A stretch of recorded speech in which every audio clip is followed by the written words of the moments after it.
जय श्री कृष्णा दोस्तों से आप सभी।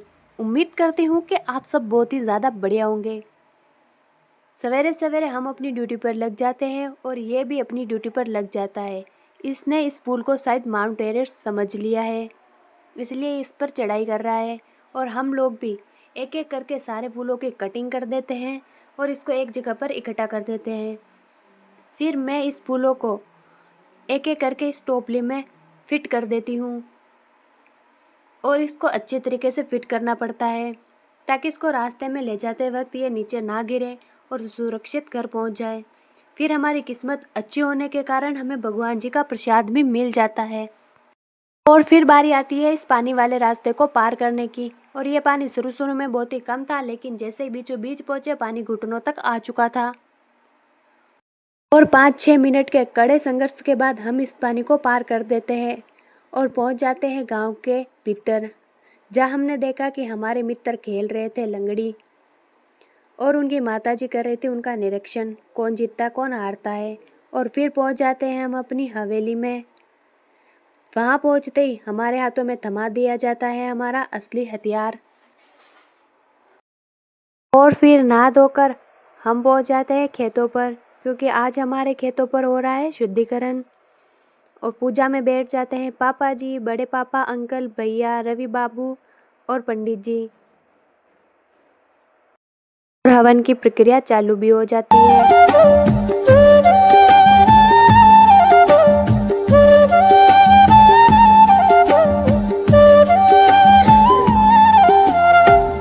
एक दो घंटे तक ये प्रक्रिया ऐसे ही चलती है। और हमारे खेतों के स्थान है बेरू जी, जुजार जी, खेजेड़े वाले भगवान जी और छत्ती माता। और फिर मैं चली जाती हूँ कुएं से पानी भरने के लिए। और हमारे बड़े बुजुर्ग कहते हैं कि हम लोग हमारे ज़माने में कुएं से रस्सी से खींच खींच कर पानी निकालते थे और फिर उस पानी को हम घर लाते थे। लेकिन हम लोग अपने पोते पोते को बोलेंगे कि हमारे ज़माने में हम कुएं से हाथ से पानी निकालते थे और फिर उस पानी को हम घर लाते थे। और घर पहुंचते ही मुझे भेज दिया जाता है दुकान से दूध लाने के लिए, लेकिन यहाँ तो बापू चाय पीने में मग्न थे। फिर मैं फटाफट से दूध की थैली लेकर उल्टे रास्ते से निकल जाती हूँ अपने घर की ओर, क्योंकि सही रास्ते पर आज बहुत ही बड़ा प्रोग्राम था, इसीलिए रास्ता वहाँ बंद था। इसीलिए हमें उल्टा रास्ता चुनना पड़ा। अब क्या देखना पड़ रहा है, अच्छा है मैं अंधा। और फिर घर पहुँचते ही मैं देखती हूँ कि हमारी माताजी लगे हुए उड़द की फली की कुटाई करने में। और इस काम को आप लोग इतना आसान मत समझना, क्योंकि काफ़ी देर ठोका पीटी करने के बाद भी हमें थोड़े से उड़द प्राप्त होते हैं। और फिर हमारी दोनों बहनें तो चली जाती है दुकान की ओर और हम लोग निकल जाते हैं श्री देव नारायण जी के मंदिर में। काफ़ी देर चलने के बाद हम पहुंच जाते हैं जंगल।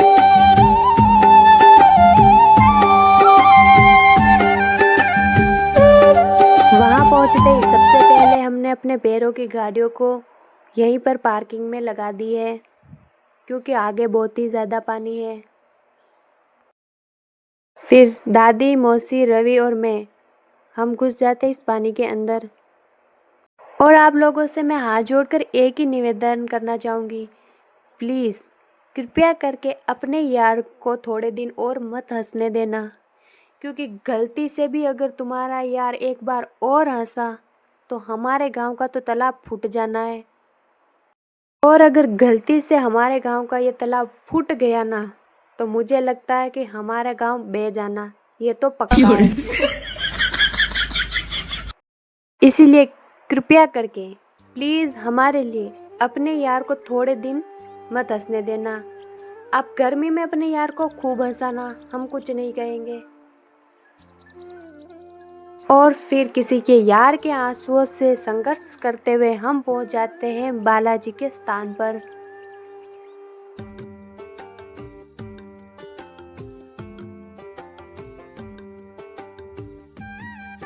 ये है हमारा रवि बाबू और इसे पानी बहुत ही ज़्यादा पसंद है, इसीलिए ये पानी में उछल कूद कर रहा है।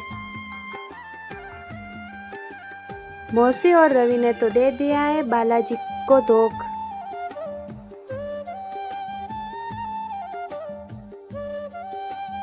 और फिर मैं भी बालाजी को प्रणाम कर देती हूँ और उनसे एक ही प्रार्थना करती हूँ कि वो आप लोगों को हमेशा खुश रखे। निकल जाते हैं देवनारायण जी की मंदिर की ओर, लेकिन उससे पहले इन ट्यूबवेलों से निकल रहे इस पानी का सदुपयोग कर देते हैं और इस पानी से अपने पैरों को धो देते हैं। लगता है इस साल किसी का यार कुछ ज़्यादा ही हंस लिया है, इसलिए चारों तरफ पानी पानी हो गया है। और फिर कर देते हैं मंदिर के सीढ़ियों की चढ़ाई।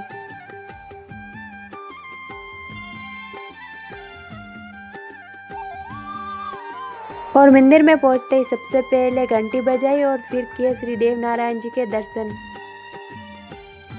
लेकिन मंदिर के पट बंद होने के कारण हम वीडियो सही से नहीं बना पाए,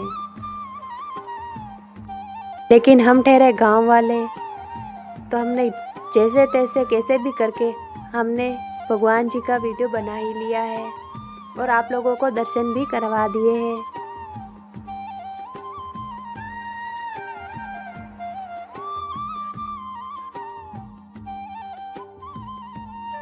और यहाँ पर है एक बड़े मधुमक्खियों का छत्ता, इनको हमारे यहाँ तो भंवर वापसी बोला जाता है।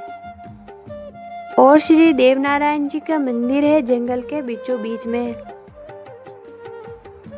इनके चारों तरफ पहाड़ी पहाड़ है।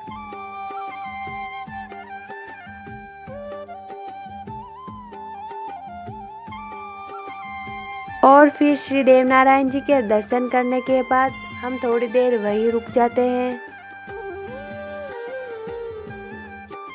और फिर प्रसाद खाकर भगवान जी को धूप देकर निकल जाते हैं हम घर की ओर।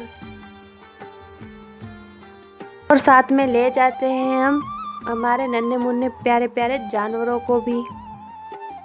सो गाइस, हम मिलते हैं नेक्स्ट व्लॉग में, तब तक के लिए बाय बाय, राधे राधे, जय श्री कृष्णा।